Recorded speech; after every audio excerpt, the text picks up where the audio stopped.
Hello दोस्तों, आज के इस वीडियो हम लोग यहाँ पे डिस्कस करने वाले हैं 3 शेयर के बारे में जो आपने देखा थंबनेल में।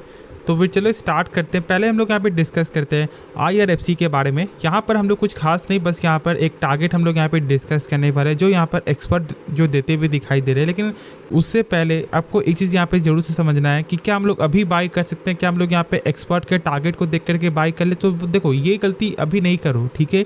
यदि आप यहाँ पर जब बस जो है टारगेट को देख करके बाई करें तो ये आपका बड़ा गलती भी हो सकता है। तो अब क्या करो, अच्छे कंपनी में यहाँ पे पैसा लगाओ। और ये कंपनी शानदार है, इसलिए मैंने शुरू से शेयर तो किया हुआ है। लेकिन जो लोग ये सोच रहे हैं अभी कि सर क्या हम लोग अभी बाई कर सकते हैं, तो मैं बता दूं कि आप डेफिनेटली इसके बारे में सोच सकते हो। लेकिन रिस्क मैनेजमेंट को फॉलो करना, पूरा पैसा अभी एक बार में लगाना वो सही नहीं होता, ठीक है।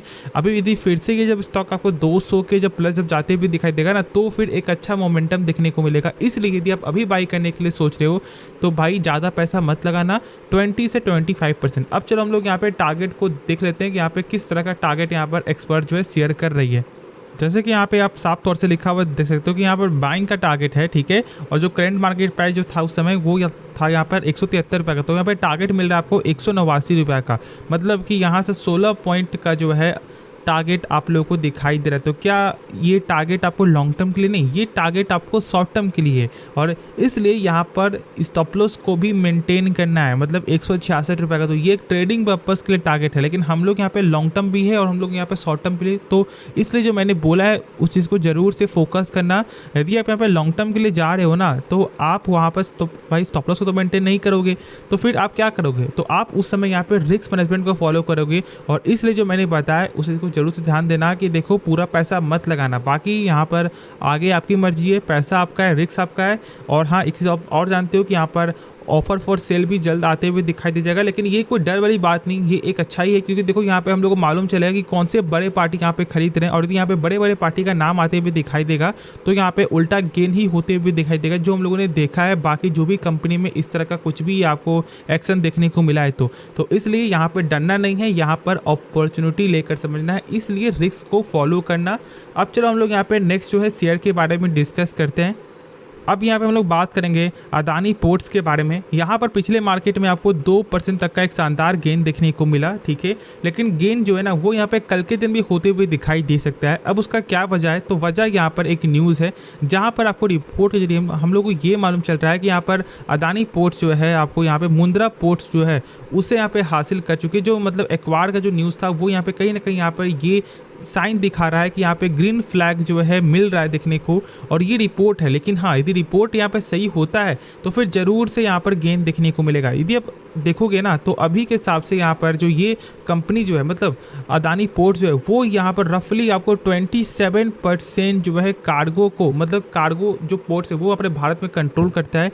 साथ ही देखोगे तो यहाँ पे कंटेनर कार्गो मतलब टोटल यदि हम मिलाकर देखोगे तो यहाँ पे 44%। तो इस तरह का कुछ हम लोग यहाँ पे डाटा देखने को मिल रहा है। और यदि ये पोर्ट्स भी इनके तरफ यहाँ पे आ जाता है तो फिर ये एक और अच्छा न्यूज़ ही देखने को मिलेगा। और ये एक एक्सपेंशन का न्यूज़ है जहाँ पर 45,000 करोड़ देखने को मतलब खर्च यहाँ पे देखने को मिल जाएगा। तो इसलिए इस तरह का कुछ यहाँ पे न्यूज़ अभी सामने आते हुए दिखाई दे रहा है। तो ये ज़रूर से कल के दिन एक अच्छा इम्पैक्ट इस कंपनी को डाल सकता है, इस कंपनी में डाल सकता है, इसलिए ज़रूर से फोकस करना। बाकी आप लोग जानते हो कि कोटक की तरफ से यहाँ पर टारगेट को अपग्रेड किया गया था और अब वो यहाँ पे 1650 का टारगेट आपके साथ शेयर कर रही है। तो इस तरह का कुछ यहाँ पे जाने माने ब्रोकरेज हाउस भी टारगेट शेयर कर, जानते हो कोटक वही ब्रोकरेज है जहाँ पर ये आपको कैपिटेक को डाउनग्रेड किए थे, ठीक है, और भी 1-2 कंपनी को डाउनग्रेड किए थे। लेकिन यहाँ पर ये आपको अपवर्ड का टारगेट आपके साथ शेयर कर रहे हैं, तो कुछ खास है इसलिए वो यहाँ पे टारगेट शेयर कर रहे हैं, ठीक है। तो ज़रूर से फोकस यहाँ पर भी बनाकर चलना। और बाकी मैंने इसे बाय भी किया था जो मैंने बताया था, लेकिन फिलहाल मैं यहाँ पे बेच चुका हूँ, ठीक है। तो इसलिए जो भी टारगेट अब यहाँ पे बढ़ेगा तो वो यहाँ पे भाई मुझे प्रॉफिट नहीं देगा। लेकिन हाँ, जो लोग यहाँ पे लॉन्ग टर्म के लिए ना, तो आपको ज़रूर से यहाँ पर होल्ड करना ही करना है, इसमें कोई भी शक नहीं। मेरा ट्रेडिंग पर्पस था जो मैंने शेयर किया था आपके साथ, जो मैंने 4 जून को बाई किया था।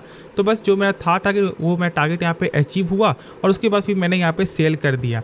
अब चलो हम लोग यहाँ पे फिर नेक्स्ट जो है शेयर के बारे में डिस्कस करते हैं, जो यहाँ पे सेम ग्रुप से ही बिलोंग करता है, जिसका नाम है अदानी पावर।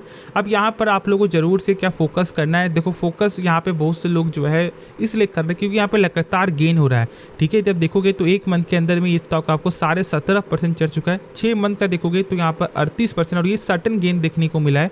तो क्या हम लोग ये गेन को देख कर बाई करें? क्या नहीं, ऐसा नहीं करना भाई। कंपनी के बिजनेस को सही से समझो, ठीक है। कंपनी के बिजनेस में कोई खराबी नहीं है, लेकिन वही जो मैंने बताया कि आपको रिस्क मैनेजमेंट को फॉलो करना है, पूरा पैसा नहीं लगाना है। क्यों ना स्टॉक आपको यहाँ से 800 जाए या फिर से आपको 850 जाए, कुछ भी जाए, लेकिन नहीं, रिस्क को फॉलो करो, ठीक है। पूरा पैसा लगाना वो बिल्कुल भी अभी सही नहीं होगा। मार्केट अभी कहीं ना कहीं आपको लगातार ऑल टाइम हाई पे जा रहा है।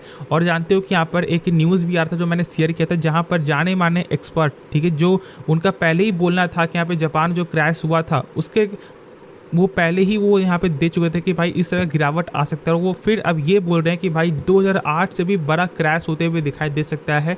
मतलब अभी फिलहाल एक जो बबल जैसे वो यहाँ फूलते हुए दिखाई दे रहा है और ये जल्द ही फटते हुए दिखाई दे जाएगा। लेकिन देखो ये चीज़ से हम लोग को डरना नहीं है, लेकिन हाँ भाई पूरा पैसा यदि मान लो एक बार में लगा देते हैं और यदि इस तरह कुछ भी आपको हो जाता है मान लो, तो फिर कहीं ना कहीं आपका पैसा अच्छा खासा फंस जाएगा। तो मैं ये नहीं चाहता हूँ, ठीक है। जब भी आपको अपॉर्चुनिटी मिले तो उस अपॉर्चुनिटी का आपको हम लोग को लाभ उठाना है ना।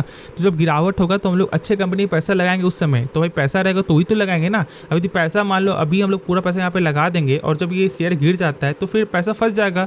इसलिए मैं ये सब पॉइंट आपके साथ शेयर कर रहा हूँ। बाकी यहाँ पर आगे आपकी मर्जी है। कंपनी के बिजनेस में कोई दिक्कत नहीं है, ठीक है। कंपनी के फंडामेंटल कोई दिक्कत नहीं है, ठीक है। तो आराम से इसके बारे में सोच सकते हो, उसके बारे में स्टडी कर सकते हो। बाकी जो डाउट बचे वो आप कमेंट में मुझसे जरूर से पूछना। तो होप आपको ये वीडियो पसंद आया होगा। आप इस वीडियो को लाइक कर सकते हो, दोस्तों में शेयर कर सकते हो और इस चैनल को सब्सक्राइब कर सकते हो। तो मिलते हैं नेक्स्ट वीडियो में, तो तब तक के लिए धन्यवाद।